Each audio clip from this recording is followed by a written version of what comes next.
And welcome back, fellow air acolytes, to another edition of Breaking Wind, a Last Airbender podcast. I am Jason Roy Gaston, your host, and my friend over there, that is VHS Jace, and we are here to take on Civil Wars Part 2. It's the part after the first part, in case you're keeping track. So 100%. Let's just dive in, shall we? So Korra's mom and dad have been arrested, and that means Korra is home alone. I had to do that, sorry. But she talks to her uncle Unalaq, who I totally trust, by the way. And he says totally. He says they're going to go stand trial because, of course, they were associating with the rebels who tried to kidnap him. Meanwhile, the gang are hanging out in Varric's place, and Bolin loves it because he's gotten away from Eska, because Eska's getting a little bit too much up in his crawl. She's a little bit too clingy. Yeah. They are not broken up. No. He does not have the guts to break up with her. And she will not take no for an answer because she's Eska. As a matter of fact, boom! Eska and Deska come on in.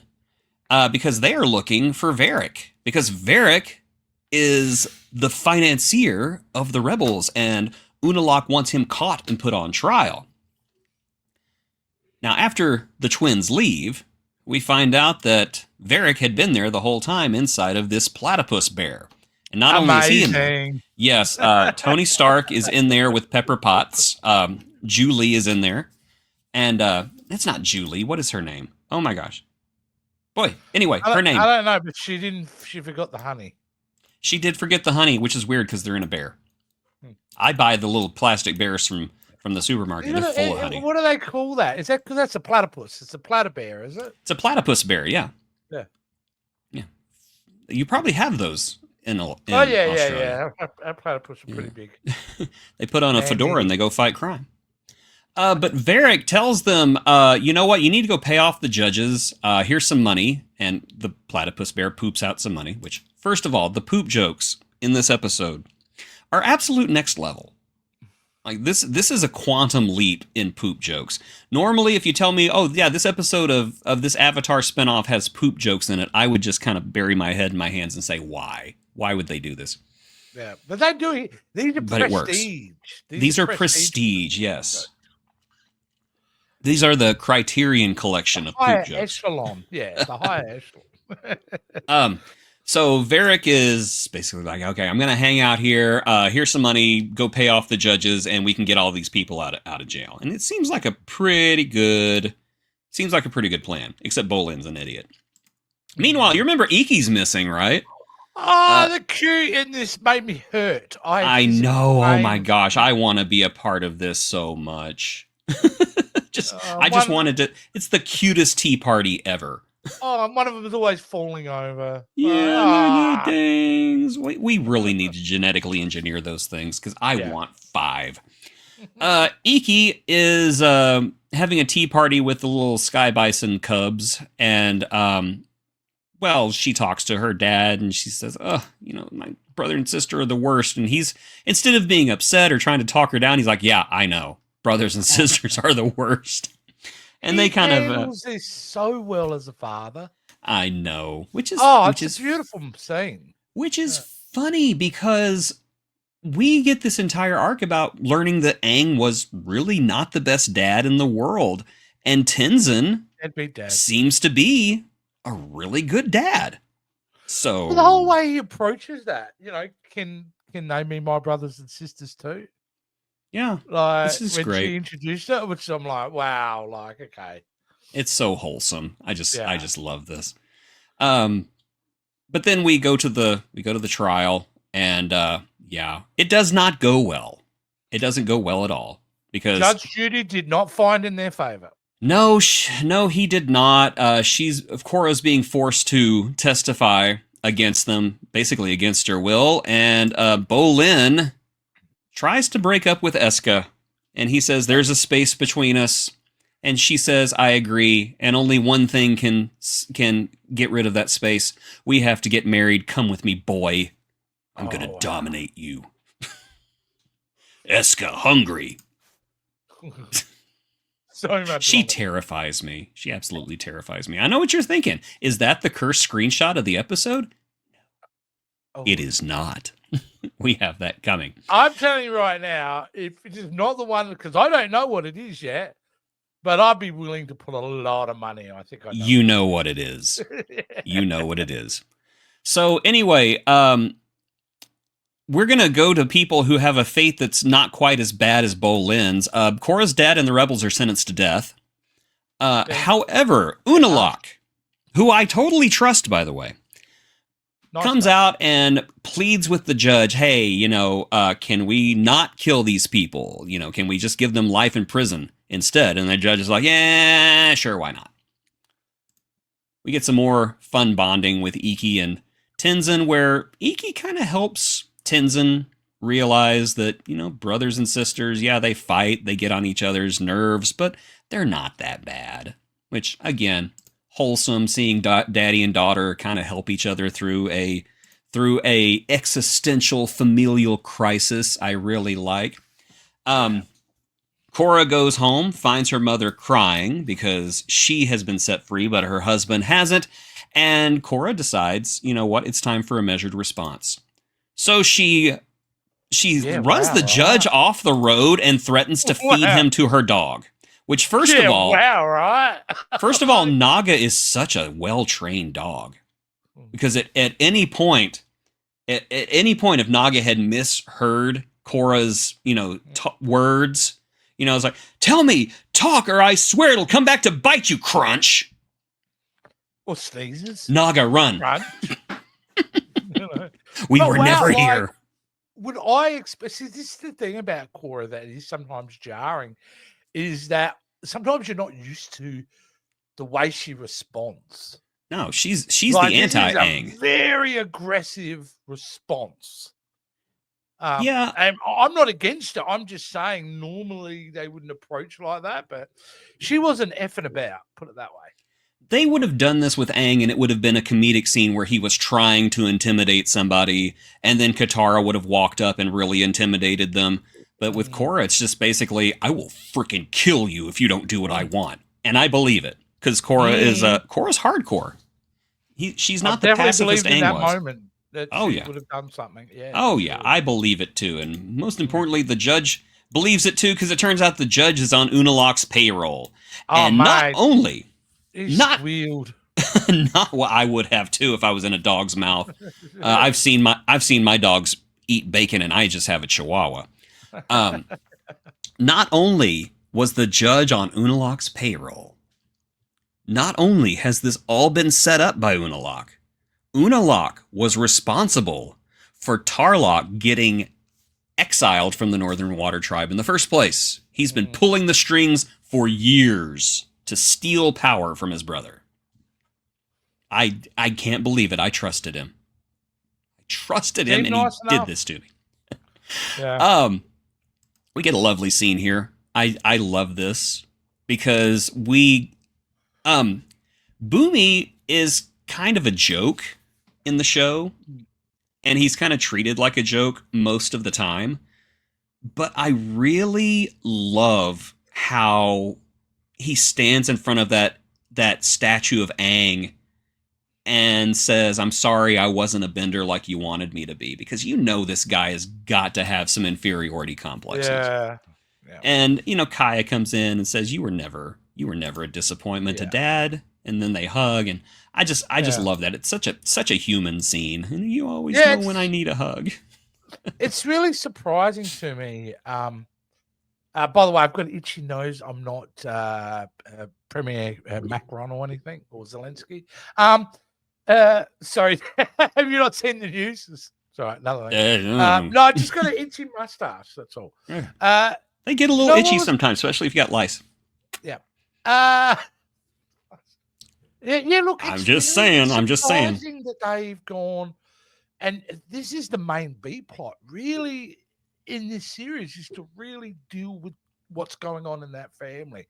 I'm really surprised that they put a lot of emphasis on it, but I'm starting to think it's probably a necessary thing to do as we go further in this series, is to go, They're a dysfunctional family. We're going to deal with some of those issues, heal some things, maybe open cracks and other things. I'm just surprised that's the B plot. That's all. It is a much more mature series than Airbender, and usually whenever you hear the words mature, it means more death, more blood, more violence. Here, it is actual maturity. It is. We're going to talk about. We're going to talk about how Aang was actually not the angel everybody thought he was. We're gonna talk about how a legacy can actually harm your self-worth. Yeah. I think those are fantastic choices for this show. Yeah, it's just so.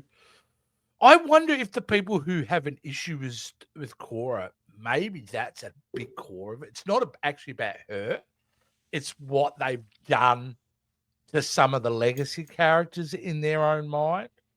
Like, you take a hero and you make him, kind of a deadbeat dad. It's a really bold thing to do, Yeah.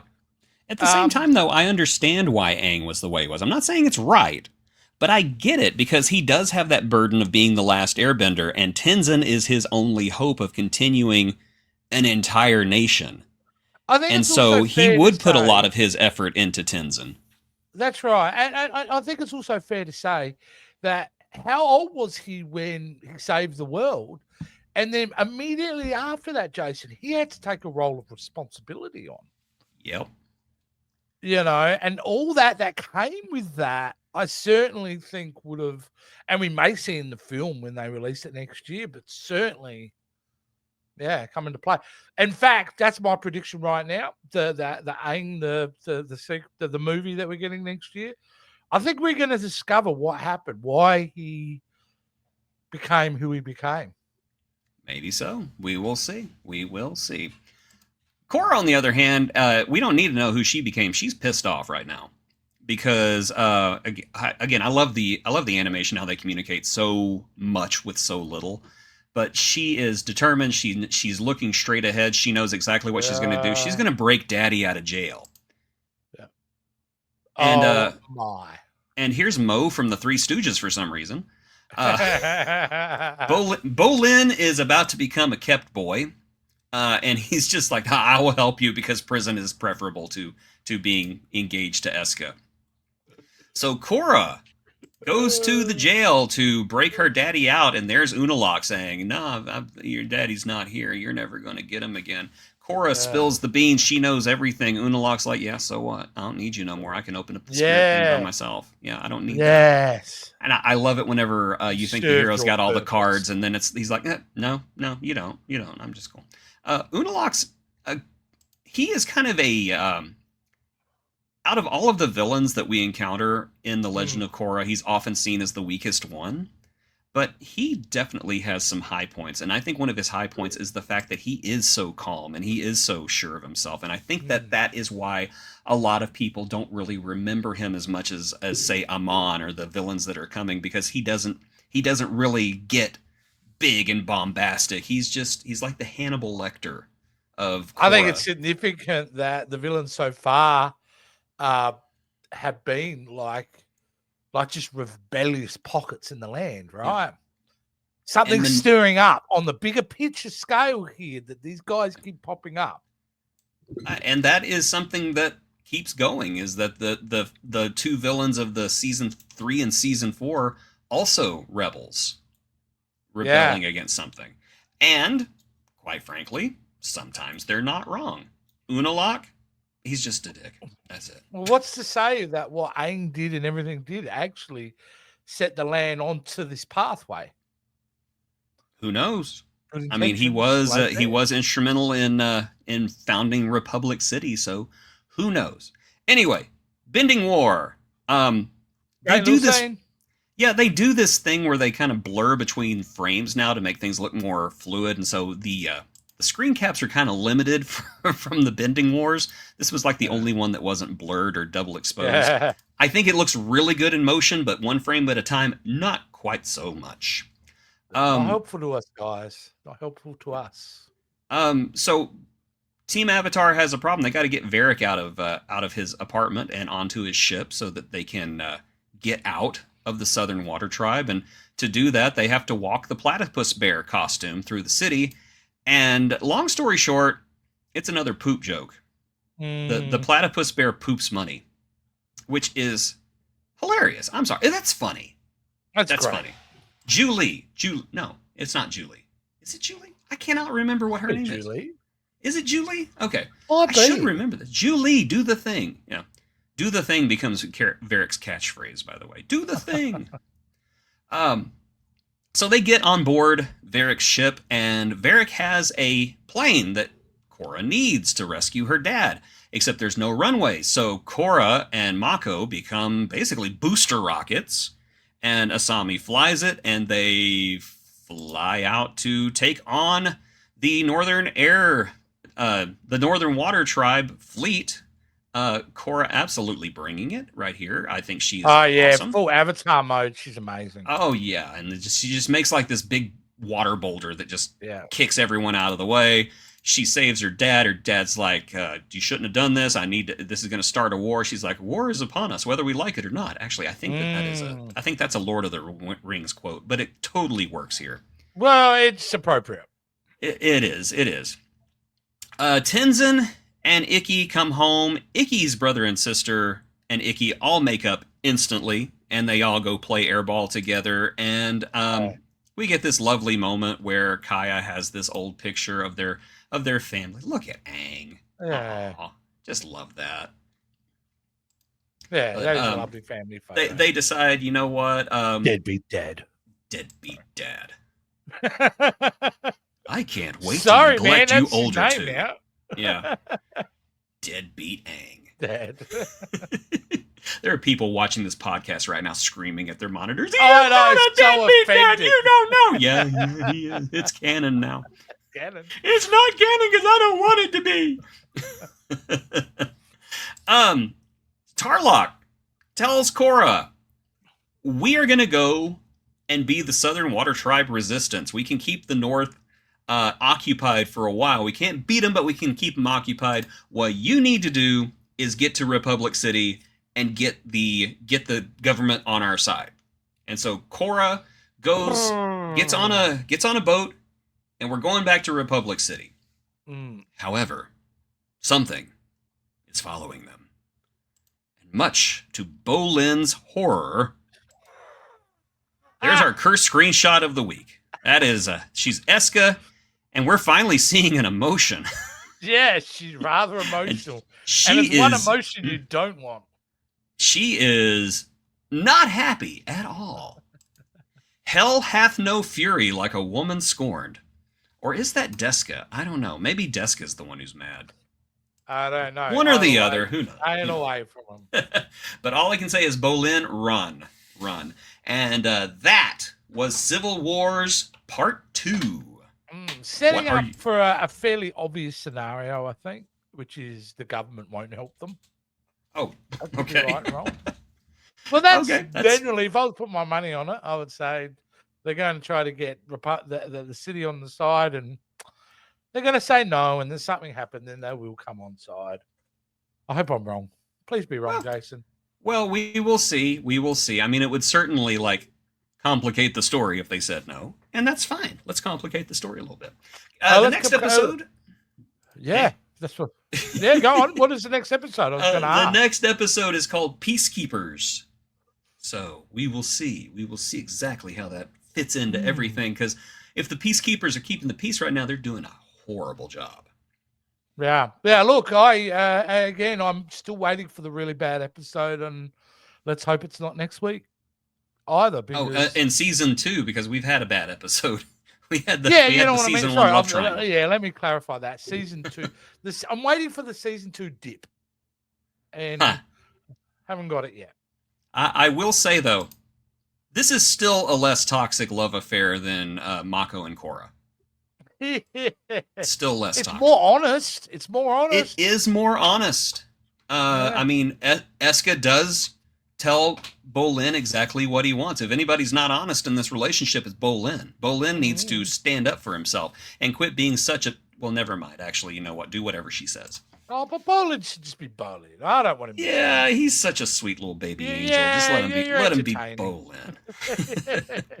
Okay, well, ladies and gentlemen, Bolin would support us on Patreon. So if you want to be like Bolin, that sweet little baby angel, go down to the video description below and click the link for Patreon. You can support us for as little as $5 a month or more, or you can become a YouTube channel member, and you can be just like the platypus bear that farts money.